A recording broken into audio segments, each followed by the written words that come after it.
बांग्लादेश को इसका नुकसान होगा या फायदा होगा? इसका फायदा होगा, बिल्कुल फ्यूचर के लिए बहुत फायदेमंद बात है। भाई ने बिल्कुल ठीक बात की है। अच्छा जी, लेकिन पाकिस्तान में ऐसी सिचुएशन होती नजर आ रही है? बिल्कुल होगी इंशाल्लाह। सब निकलेंगे, हम इधर खड़े हैं, खान साहब के लिए निकलेंगे ठीक है। और इंशाल्लाह आप 30 चौक में आप पहुंचेंगे अगर ये कहें इस्लामाबाद। खान साहब ने आपके पाकिस्तान के लिए अगर कुछ करना है। जी, दोस्तों, पाकिस्तान के अंदर आजकल ये एक तासुर दिया जा रहा है कि शायद बांग्लादेश के साथ हमारे ताल्लुकात बेहतर हो सकते हैं, चीज़ें बड़ी नॉर्मलाइज हो सकती हैं। मैं बताना चाहता हूँ कि ऐसी कोई चीज़ नहीं होने वाली।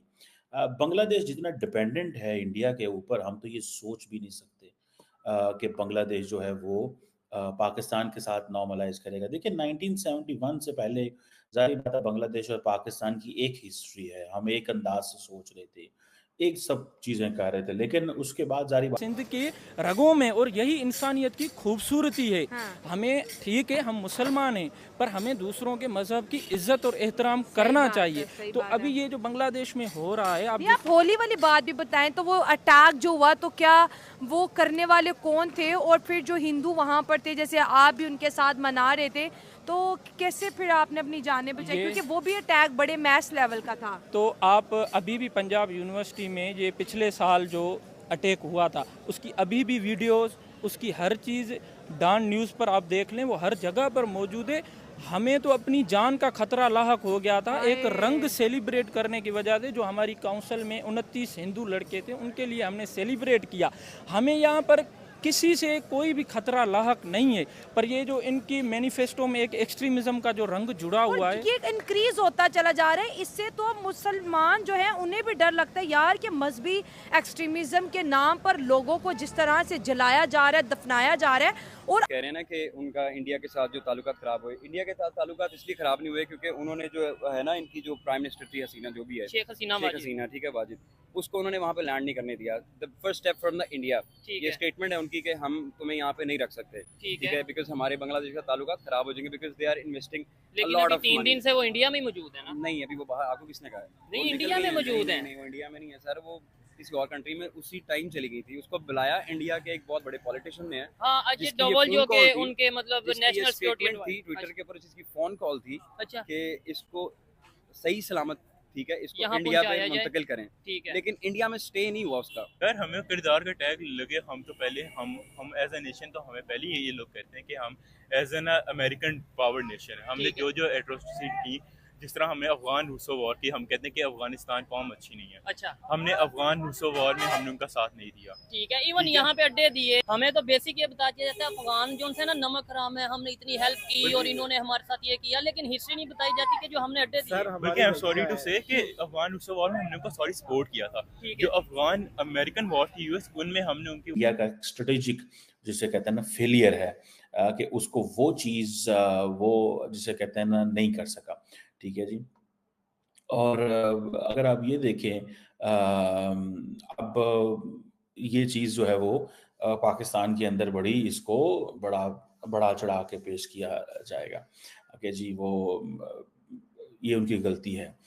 देन फॉर एग्जांपल अगर आप देखें कि शेख हसीना वाजिद के बेटे के कमेंट्स देखें, ISI और पाकिस्तान इन्वॉल्व है, चाइना को उन्होंने क्लीन चिट दे दी, ठीक है, उन्होंने कहा जी चाइना इन्वॉल्व नहीं है, अमेरिका के बारे में भी खामोश रहे, सो सिर्फ Pakistan, so anti Pakistan sentiment is like normal है।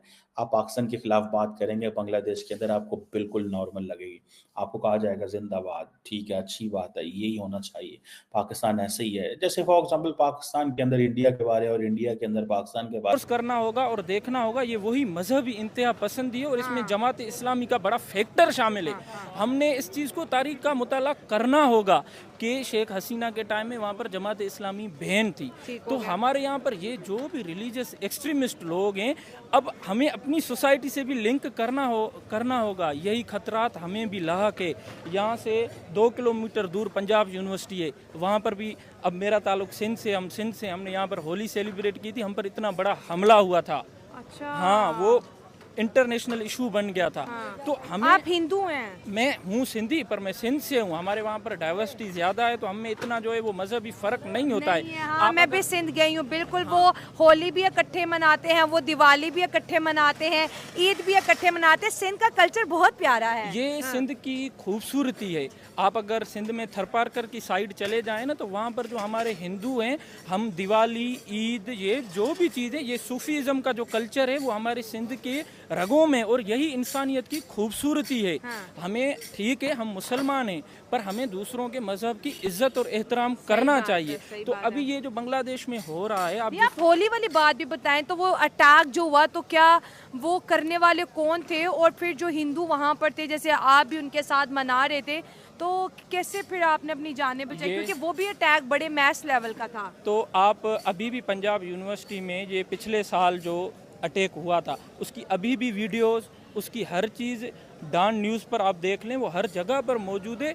हमें तो अपनी जान का खतरा लाहक हो गया था एक रंग सेलिब्रेट करने की वजह से। जो हमारी काउंसिल में 29 हिंदू लड़के थे, उनके लिए हमने सेलिब्रेट किया। हमें यहाँ पर किसी से कोई भी खतरा लाहक नहीं है, पर ये जो इनकी मैनिफेस्टो में एक एक्सट्रीमिज्म का जो रंग जुड़ा हुआ है, ये इंक्रीज होता चला जा रहा है। इससे तो मुसलमान जो है उन्हें भी डर लगता है यार, कि मजहबी एक्सट्रीमिज्म के नाम पर लोगों को जिस तरह से जलाया जा रहा है, दफनाया जा रहा है, और अब तो लोग ये कहते हैं कि बांग्लादेश का हाल भी पाकिस्तान जैसा हो जाएगा। जो सीएम साहब बने बैठे हैं, ये चेंज आया इसके अंदर। खान साहब होती है, चेंज आया। आपको ये चीज का पता है? आपसे भी ये सवाल है, आपसे भी, और अगर आप बोलना चाहे तो भी आपसे, कि अगर पाकिस्तान में बांग्लादेश जैसी सिचुएशन बनती है, ऑलरेडी यहाँ पे इन्वेस्टमेंट नहीं आ रही, ऑलरेडी यहाँ पे इंटरनेशनल जो कारोबारी बंदे रुल गए, वो तो फिर ज्यादा नहीं आएंगे कि यार इधर तो अनस्टेबिलिटी। खान साहब के रिजीम में जीडीपी बहुत ज्यादा ग्रोथ की थी पाकिस्तान की। अच्छा, वो आएंगे तो जीडीपी दोबारा इंशाल्लाह तरक्की की तरफ गामजन हो जाएगी। ठीक है, आपसे मजीद बात करूंगा। अस्सलाम मैं वालेकुम। अगर खान साहब की अलावा बात करूँ, आपने कहा youth is the most powerful. बिल्कुल ऐसे ही है।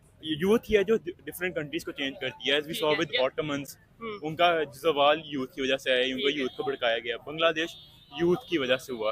अब यूथ का सबसे इम्पोर्टेंट रोल होता है। यूथ आर द किसी भी नेशन इनोवेटर्स, ठीक है, क्योंकि यूथ अगर अच्छा होगा तो वो पूरी मुल्क को नेक्स्ट लेवल पे लेके जा सकता लेकिन है। पाकिस्तान का यूथ आपको किस डगर पे चलता नजर आ रहा है, किस ट्रैक पे चलता नजर आ रहा है? मैंने तो ज्यादातर जो मोस्टली अगर बात करें हम, तो बिगो डाले या ब्लैक डाले से काफी ज्यादा डरे हुए हैं। वो ब्लैक डाले से हम इसलिए लगे हैं क्योंकि हमें यहाँ पे फ्रीडम ऑफ स्पीच नहीं है। ठीक है, वेस्ट में अगर हम देखें तो फ्रीडम ऑफ स्पीच है। ठीक है, यहाँ पे फ्रीडम ऑफ स्पीच हमें कहा जाता है कि कॉन्स्टिट्यूशन में कि हमारे पास फ्रीडम ऑफ स्पीच है, लेकिन अगर हम यहाँ पे खुल के बात करेंगे और तो वो भी हमें पाकिस्तान की बेहतरी के लिए, बेहतरी के लिए हमें पता है हमारे साथ क्या होगा। इसलिए यहाँ पे यूथ में अब आ रहा है कि उनमें जज्बा आ रहा है कि हमने इस मुल्क के लिए कुछ करना है, बांग्लादेश को हमें देखे। सेक्रीफाइसेस करने पड़ने हैं, ठीक है, क्योंकि बैठ के मुल्क ये नहीं बढ़ सकता। कोई भी कौम बैठ के नहीं कर सकती। अल्लाह ने जब कह दिया कि इंसान के लिए वही कुछ है जिसके लिए वो कोशिश करता है, ठीक हो गया, तो हमें कोशिश करनी पड़ेगी फॉर द बेटर और फॉर द वर्स। लेकिन बांग्लादेश को इसका नुकसान होगा या फायदा होगा? इंडिया के साथ उनकी ट्रेड थी $13 बिलियन की, वो नुकसान में, मतलब जाहिर बात है खतरे में आ गई। जाहिर बात है जो गवर्नमेंट नहीं आएगी, कैसे रिलेशन होते हैं कैसे नहीं, फिर इंटरनेशनल इन्वेस्टर जो उनसे हैं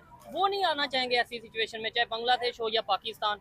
यार ये जिस तरह आप ये बात करी पहले अफगानिस्तान के साथ हुआ था, जब यूएस बाहर गया था 2023 में, तो सारे लोगों को कहते हैं कि अफगानिस्तान अब नहीं चल सकता, लेकिन अब इन्वेस्टर नहीं आएगा। लेकिन अगर हम देखें तो अफगानिस्तान ये डिड्यूस थे ऑन सुपर कार। इसके अलावा उनकी इकोनॉमी हमसे डबल और ट्रिपल टाइम्स उनका रुपया ज्यादा हो और गया। इधर एक चीज मैं ऐड करना चाहूंगा, अफगानिस्तान में इस टाइम चाइना अपनी बहुत से ऐसे प्रोजेक्ट्स कर रहा है, इंडिया बहुत से प्रोजेक्ट्स कर रहा है, इवन मुख्तलिफ कंट्रीज के साथ उनकी ट्रेड चल रही है। जी जिस तरह अगर अब कंट्री प्रोग्रेस करनी, ये हो ही नहीं सकता कि कंट्री रुकेगी कि अगर कोई पार्टी या इंडिविजुअल खत्म हो जाए। ये किसी हर कंट्री का मुकद्दर होता है कि उसने या तो बढ़ना है या आगे जाना है। अच्छा, ये भाई हैं और वो भाई हैं, इन्होंने ये बात की कि खान साहब, मैंने कहा पाकिस्तान के लिए निकलेंगे या खान साहब के लिए? इन्होंने कहा खान साहब के लिए। ये बात मुझे बेहतर मतलब मुझे नहीं लगी कि भाई यार आप, ये तो वही बात होगी ना, किसी एक शख्स को आप आगे लेके चल रहे हो, आपको ये नहीं कहना चाहिए पाकिस्तान के लिए निकले, अगर निकलेंगे तो। मैं इनके साथ हूँ। अगर खान साहब, अगर ये लोग कहते हैं खान साहब को निकल जाइए, मैं खान साहब की मुझे ये अच्छी बात लगती है क्योंकि वो एक प्लेटफॉर्म पे आके कहते हैं कि हमें अपना हक दो,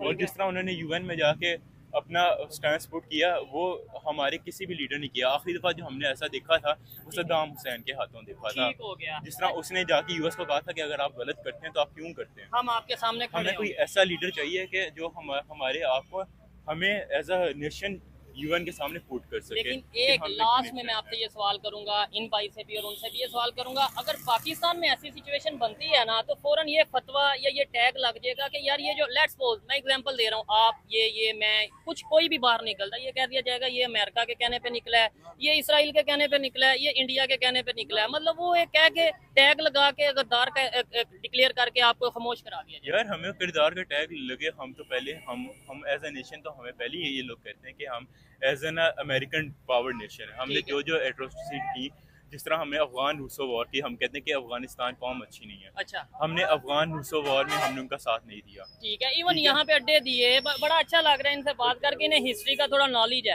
हमें तो बेसिक ये बता दिया जाता है अफगान जो उनसे ना नमक हराम है, हमने इतनी हेल्प की और इन्होंने हमारे साथ ये किया, लेकिन हिस्ट्री नहीं बताई जाती कि जो हमने अड्डे दिए। सर बल्कि आई एम सॉरी टू से कि अफगान रूसो वॉर में हमने उनको सॉरी सपोर्ट किया था। ठीक है। जो अफगान